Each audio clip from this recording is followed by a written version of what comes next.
ಅಲ್ಲ ಅರೆ ಅಲ್ಲ ಅಲ್ಲ ನಾವೇನು MLA ಯಾವಾಗಿಂದ ಆಗಿದ್ರೆ ಆಯ್ಕೆ ಆಗಿದ್ದು?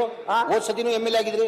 ತಮ್ಮ ಬಿಜೆಪಿ ಸರ್ಕಾರ ಇರುವಾಗನು ತಾವು MLA ಆಗಿದ್ರಿ, ಲೋಕಲ್ MLA ಆಗಿದ್ರಿ.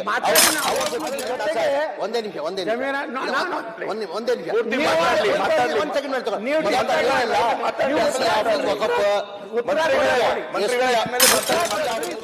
ಆಸ್ತಿ ಇದೆ ನೋಡು, ಎಲ್ಲಾನು ಎಂಟ್ರಿ ಹೊಡಿ ಅಂತ ಹೇಳಿದ್ರು ಅದಕ್ಕೆ ನಾ ಅಂತೀನಿ ಮಾತಾಡ್ಲಿ ಅಂದಿನಿ ಹೆಂಗ್ ತಲಾಕ್ ತಲಾಕ್ ತಲಾಕ್ ತಿರ್ಲಂಗ ಅಂದಿನಿ. ದಯವಿಟ್ಟು ಅಡದಾನ ಮಾಡಬೇಡಿ, ಸ್ಟ್ರೈಟ್ ಹೋಗ್ಲಿ. ಏನ್ ಇನ್ನೊಂದು ಕೇಸ್ ಆಗ್ತದೆ ಸದನ ಮಾಹಿತಿ ಕೊಟ್ಟರೆ ನಾನು ಮಾತಾಡ್ಬೇಕು ತಾನೆ.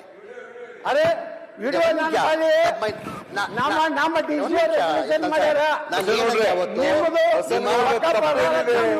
ಬಿಜಾಪುರಲ್ಲೇ ನಾನು ಹೇಳಿದ್ದೇನೆಂದ್ರೆ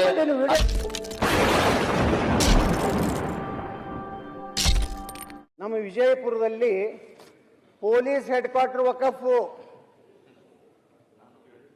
DC ಅವ್ರ ಮನೆ ವಕಫು, SP ಅವ್ರ ಮನೆ ವಕಫು, ಸಿವಿಲ್ ಹಾಸ್ಪಿಟಲ್ ವಕಫು, ಕರ್ನಾಟಕ ಸರ್ಕಾರ ಮಹಿಳಾ ಮತ್ತು ಮಕ್ಕಳ ಕಲ್ಯಾಣ ಇಲಾಖೆಯ 28 ಎಕರೆ, ಇವತ್ತು ಅಲ್ಲಿ ಪರ್ ಸ್ಕ್ವೇರ್ ಫೀಟ್ 6 ರಿಂದ 7 ಸಾವಿರ ರೂಪಾಯಿ ಇದೆ, ಅದು ವಕಫು.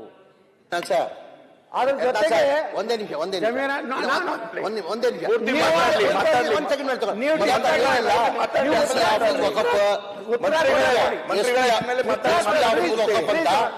MLA ಯಾವಾಗಿಂದ ಆಗಿದ್ರೆ ಆಯ್ಕೆ ಆಗಿದ್ದು? ಹೋದ್ ಸತಿನೂ MLA ಆಗಿದ್ರಿ. ತಮ್ಮ ಬಿಜೆಪಿ ಸರ್ಕಾರ ಇರುವಾಗನು ತಾವು MLA ಆಗಿದ್ರಿ, ಲೋಕಲ್ MLA ಆಗಿದ್ರಿ. ಅವಾಗ ಗೊತ್ತಿರ್ಲಿಲ್ವಾ? ನಿಮ್ದೇ ಸರ್ಕಾರ ಇತ್ತು, ಬಿಜೆಪಿ ಸರ್ಕಾರ ಇತ್ತು. 2 ವರ್ಷ ಮುಖ್ಯಮಂತ್ರಿ ಆಗಿದ್ರು, ಬಸವರಾಜ ಬೊಮ್ಮಾಯಿ ಮುಖ್ಯಮಂತ್ರಿ ಆಗಿದ್ರು. ಏನಕ್ಕಂದ್ರೆ ತಾವು MLA ಆಗಿದ್ರಿ ಅಲ್ಲಿ, ಅಧ್ಯಕ್ಷರೇ. ಅವಾಗ ಗೊತ್ತಿರ್ಲಿಲ್ವಾ ಆಗಿರೋದು? ಈಗ ಗೊತ್ತಾಗಿರೋದ ನಿಮ್ಗೆ? ಅಲ್ರಿ, ಯಾರು ಮಾಡಿದ್ರು ಇದನ್ನ? ಒಬ್ಬ ವಿಜಾಪುರಕ್ಕೆ ಒಬ್ಬ DC ಬಂದ, ಮೊಹಮ್ಮದ್ ಮೋಚಿನ್ ಅಂತೇಳಿ, ಏನು ಕೆಲಸ ಮಾಡಲಿಲ್ಲ, ಬರೀ ವಕಫ್ ಮಾಡೋದು ಕೆಲಸನೇ ಮಾಡೋದು. ಮುಂದೆ ಇನ್ಚಾರ್ಜ್ ಸೆಕ್ರೆಟರಿ ಧ್ವನಿ ಎತ್ತಬೇಕಾಗಿತ್ತು, ನೀವೇನ್ ಮಾಡ್ತಾ ಇದ್ರಿ? ನೀವು ಅವ್ನು ಮಾಡಿಲ್ಲ, ನೀವೇನ್ ಮಾಡ್ತಾ ಇದ್ರಿ? ನಿಮ್ದೇ ಸರ್ಕಾರ ಇತ್ತಿಲ್ಲ, ನಿಮ್ದೇ ಸರ್ಕಾರ ಇತ್ತಿಲ್ಲ, ನೀವೇನ್ ಮಾಡ್ತಾ ಇದ್ರಿ? ಮಾತಾಡ್ತಾರೆ ನಿಮ್ಮವ್ರು ಮಾತಾಡ್ವಾ? ಅರೆ ನೀವು ಉತ್ತರ ಕೊಡ್ರಿ. ಅಲ್ಲ, ನಿಮ್ಮವ್ರು ಮಾತಾಡ್ತಾ ನಾವು ಇಟ್ಟೋದನ್ನ ಸುಮ್ನೆ ನಾವು ಕೇಳಿಸ್ಕೊಂಡಿದ್ವಿ, ನೀವು ಕೇಳಿಸ್ಕೊಳ್ಳಿ. ಕೇಳ್ರಿ, ಇಷ್ಟಾಕೆ ನೀವು ಹಾಕೋದ್ರಿ? ಏನ್ ಹೇಳಿದೆ? ಆಯ್ತು, ಇದು ಏನೋ ಸೆಂಟ್ರಲ್ ಬಿಲ್ ಅಮೆಂಡ್ಮೆಂಟ್ ತಂದ್ಕೊಳ್ಳೇನೆ ನೀವು ಗಾಬರಿ ಆಗಿಬಿಟ್ಟಿರಿ.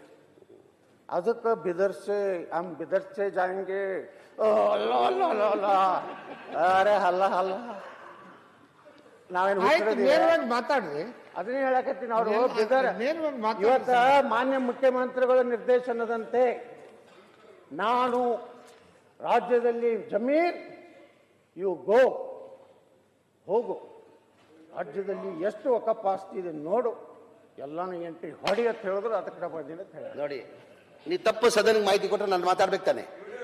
ಅರೆ ವಿಡಿಯೋ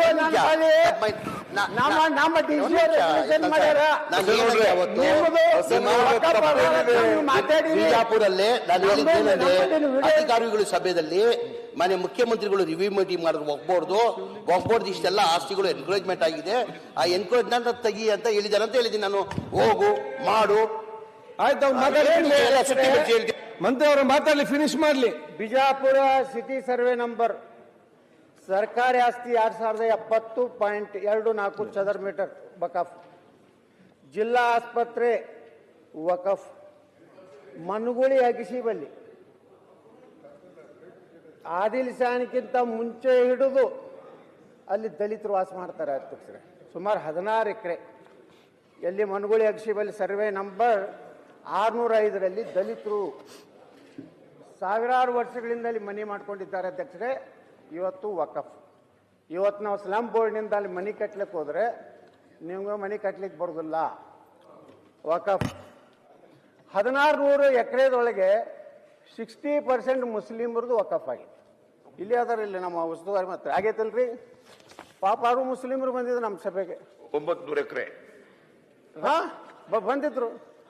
ನೀವು ಅನ್ಯಾಯ ಮಾಡಿದಾಗ ಮತ್ತೆ ಯಾರ ಮೇಲೆ ಇರ್ಬೇಕು ಹೇಳಿ ಗುರ್ತೈತಿ. ನಾ ಅಂತೀನಿ, ಮಂತ್ರಿ ಅವರು ಮಾತಾಡ್ಲಿ, ಅಂದಿನಿ ಮಂತ್ರಿ ಅವ್ರೆ, ಜಮೀರ್ ಅವ್ರೆ, ಅಂದಿನಿ.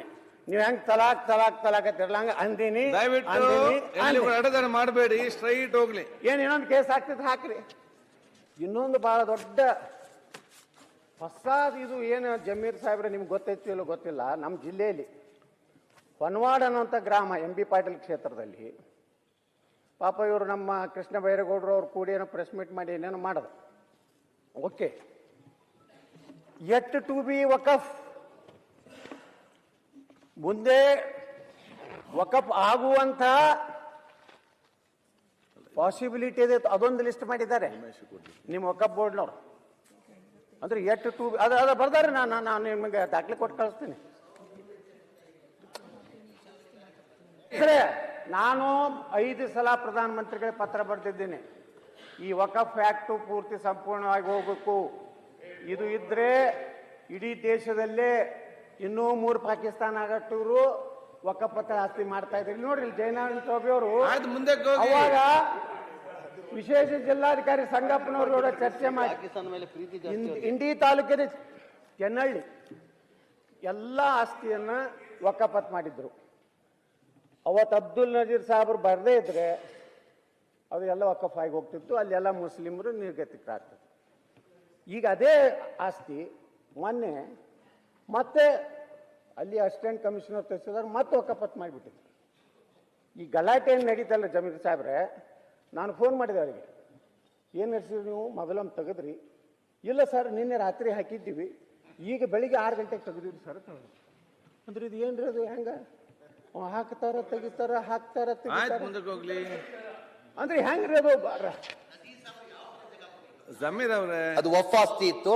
ವಫ್ ಆಸ್ತಿ ನಜೀರ್ ಸಾಹೇಬ್ರು ಬಂದ್ರು 30 ವರ್ಷ ಹಿಂದೆ, ಅದು ಅವ್ರಿಗೇನೆ ಕೊಟ್ರು ಅಂತ. ಅವ್ರು ತಾನೆ ತಾವೇ ತಾನೇ ಹೇಳುದು. ನೋಡ್ರಿ, ನಜೀರ್ ಸಾಹೇಬ್ರು ಬಂದಾಗ ಮಂತ್ರಿ ಅವ್ರೆ, ಅಲ್ಲಿ ರೈತರು ಅವ್ರು ಮಾತಾಡ್ಲಿ, ಮುಗಿಸಿ. ಕೆನ್ನಳ್ಳಿ ಊರಿದೆ, ಇಡೀ ಊರನ್ನೇ ಇಡೀ ಜಮೀನೇ ವಕಫತ್ ಮಾಡಿದ್ರು. ಅವ್ರು ಬಿಜಾಪುರಕ್ಕೆ ಬಂದಾಗ DC ಮತ್ತು ಸ್ಪೆಷಲ್ DC ಸಂಗಪ್ಪ ಅಂತ ಹೇಳಿ ಬಂದಿದ್ರು. ಅವನು ಕರೆದು ಮಾತಾಡಿ ವಾಪಸ್ ರೈತರಿಗೆ ಕೊಡಬೇಕು, ಅದನ್ನು ವಕಫ್ ಅನ್ನೋದನ್ನು ತೆಗೆದುಹಾಕಿದ್ರು. ಮೊನ್ನೆ ಇದೇನು ಗಲಾಟೆ ನಡೀತಲ್ಲ, ತಾವು ಬಂದಿದ್ರಲ್ಲ, ಆ ಸಂದರ್ಭ ತಾವು ನೋಟಿಸ್ ಕೊಡಲೇಬೇಕು ಅಂತ ಹೇಳಿದಾಗ ನೋಟಿಸ್ ಕೊಟ್ಟು ಎಂಟ್ರಿ ಮಾಡಿಬಿಟ್ರು. ನಾವು ಗಲಾಟೆ ಚಾಲು ಮಾಡಿದಾಗ ಮರುದಿವಸ ನಾವು ಮುಂಜಾನೆ 8 ಗಂಟೆಗೆ AC ಫೋನ್ ಮಾಡಿದ್ರೆ, ಇಲ್ಲ ಸರ್ ಅದೇನು ತಪ್ಪಿ ಮತ್ತೆ ವಕಫ್ ಆಗಿತ್ತು, ಅದನ್ನು ಇವತ್ತು ಕಿತ್ತೆ ಹಾಕಿದ್ದು. ಇವತ್ತು ಈ ರೀತಿ ಏನು ಮಠಗಳು, ಮಂದಿರಗಳು, ಈಗಾಗಲೇ SC ST ಜಮೀನು, ಈ ರೀತಿ ಅನೇಕ ಕಡೆ ಇವತ್ತು ನಾವು ಆಳಂದ ಏನು ಪೊಲೀಸ್ ಸ್ಟೇಷನ್ ಏನಿದೆ, ನೀವೇ ಹೇಳಿರಲ್ಲ, ಆಳಂದ್ ಪೊಲೀಸ್ ಸ್ಟೇಷನ್ನು, ಆಳಂದ ಪೊಲೀಸ್ ಹೆಡ್ ಕ್ವಾರ್ಟರ್ಸ್ಗಳು, ಅದು ವಕಫ್ ಇದ್ದವ್ರಿಗೆ ನೋಟಿಸ್ ಕೊಡೋದು ಹೇಳಿದವ್ರು ನೀವೇ ಅಲ್ಲ, ಹೇಳಿರಲ್ಲೋ? ನೀವೇ ಹೇಳಿರಿ. ನೀವು ಸ್ಟೇಟ್ಮೆಂಟ್ ನಾನು ನೋಡಿದ್ದೀನಿ.